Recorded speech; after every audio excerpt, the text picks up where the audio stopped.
Assalamualaikum warahmatullahi wabarakatuh. Hai semua, di sini kita akan menjelaskan mengenai strategi pembelajaran Quran Hadis untuk MI dan SD. Di sini kelompok 3 terdiri dari Novianti Rizal NIM 086, lalu ada Sutiah NIM 102, kemudian ada saya sendiri Mailanis Kartanjung NIM 119. Assalamualaikum warahmatullahi wabarakatuh. Perkenalkan, nama saya Novianti Rizal NIM 86. Di sini saya akan menjelaskan materi tentang pengertian strategi. Andi Hakim Nasution menyatakan bahwa suatu pengajaran yang berkaitan dengan suatu materi kurikulum itu prinsipnya harus terlaksana dengan dipengaruhi oleh 4 komponen pokok. Yang pertama yaitu tahap pembawa materi, yang kedua tahap penyaji materi, yang ketiga pendekatan dan penerima materi. Menurut Alim Sumarno, strategi pembelajaran dapat diartikan sebagai kegiatan yang dipilih oleh pembelajar atau instruktur dalam proses pembelajaran yang dapat memberikan kemudahan fasilitas kepada pelajar menuju kepada tercapainya tujuan pembelajaran tertentu yang telah ditetapkan. Dari penjelasan di atas dapat disimpulkan bahwa strategi pembelajaran Quran Hadis terdiri atas semua komponen materi dan prosedur yang akan digunakan untuk membantu siswa mencapai tujuan pembelajaran tertentu, yaitu Quran Hadis. Strategi merupakan hal penting bagi guru untuk mencapai sasaran atau tujuan pembelajaran yang efektif dan efisien. Guru juga harus bisa menghadapi setiap masalah atau hambatan pada saat melakukan pembelajaran. Terima kasih. Wassalamualaikum warahmatullahi wabarakatuh. Saya akan menjelaskan tentang strategi pembelajaran. Yang pertama yaitu strategi pembelajaran langsung. Strategi pembelajaran langsung merupakan pembelajaran yang banyak diarahkan oleh guru. Nah, strategi ini efektif untuk menentukan informasi atau membangun keterampilan. Dalam tahap demi tahap, pembelajaran ini biasanya bersifat edukatif. Yang kedua, strategi pembelajaran tidak langsung. Strategi ini sering disebut inquiry edukatif, pemecahan masalah, pengambilan keputusan, dan penemuan. Berlawanan dengan strategi pembelajaran. Pembelajaran tidak langsung umumnya berpusat pada peserta didik. Meskipun dua strategi tersebut sering melengkapi, peran guru bergeser dari seseorang penceramah menjadi fasilitator. Guru mengelola lingkungan belajar dan memberikan kesempatan peserta didik untuk terlibat. Yang ketiga, strategi pembelajaran interaktif. Pembelajaran ini menekankan pada diskusi dan sharing antara peserta didik. Diskusi dan sharing memberikan kesempatan peserta didik untuk berdiskusi terhadap gagasan, pengalaman, pendekatan, dan pengetahuan guru atau temannya untuk membangun cara alternatif untuk berpikir dan merasakan. Yang keempat, strategi pembelajaran empirik. Pembelajaran ini berorientasi pada kegiatan edukatif, berpusat pada peserta didik, dan berbasis aktivitas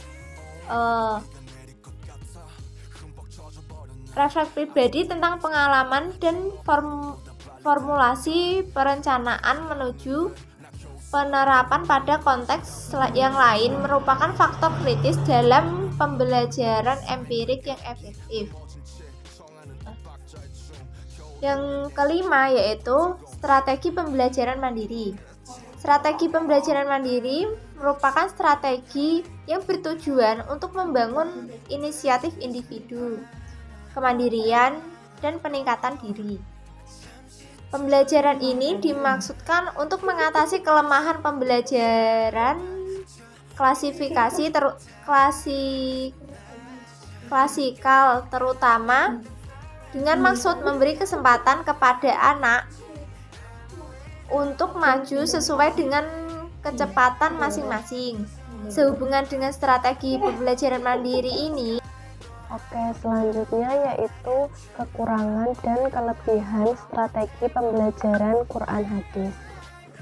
Yang pertama yaitu kelebihan dan kekurangan strategi pembelajaran langsung. Kelebihan strategi ini adalah mudah untuk direncanakan dan digunakan, sedangkan kelemahan utamanya dalam mengembangkan kemampuan proses dan sikap yang diperlukan untuk pemikiran kritis dan hubungan interpersonal serta peserta belajar kelompok agar peserta didik dapat mengembangkan sikap dan pemikiran kritis. Yang kedua yaitu kelebihan dan kekurangan pembelajaran tidak langsung. Yang pertama yaitu kelebihannya mendorong ketertarikan dan keingintahuan peserta didik. Yang kedua yaitu menciptakan alternatif dan menyelesaikan masalah. Selanjutnya yaitu kekurangan. Kekurangannya yaitu strategi pembelajaran ini membutuhkan waktu yang lebih lama untuk mencerna. Yang kedua yaitu siswa dapat menjadi kurang kendali karena kurangnya kontrol dari guru. Yang ketiga yaitu kelebihan dan kekurangan strategi pembelajaran interaktif. Yang pertama yaitu kelebihan.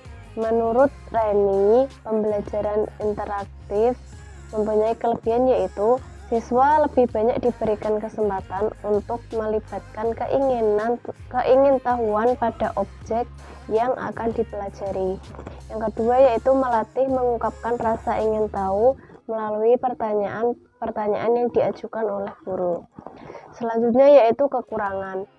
Adapun kekurangan dari pembelajaran interaktif yakni keberhasilan pembelajaran tergantung pada kemampuan dan kecakapan guru sebagai fasilitator dan manajer kelas dalam berkomunikasi multi arah untuk mengembangkan dinamika kelompok.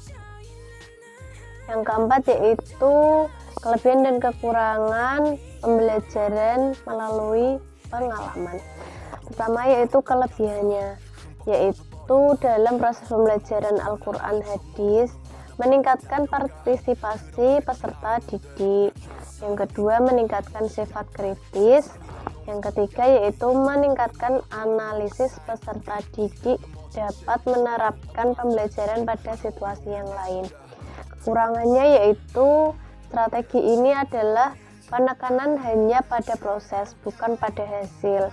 Keamanan peserta didik, biaya yang mahal, dan memerlukan waktu yang panjang. Selanjutnya yaitu kelebihan dan kekurangan strategi pembelajaran mandiri. Kelebihan dari strategi pembelajaran ini adalah membantu anak didik yang mandiri dan bertanggung jawab. Yang selanjutnya yaitu kekurangannya adalah anak usia dini belum dewasa sehingga sulit menggunakan pembelajaran ini. Terima kasih. Wassalamualaikum warahmatullahi wabarakatuh.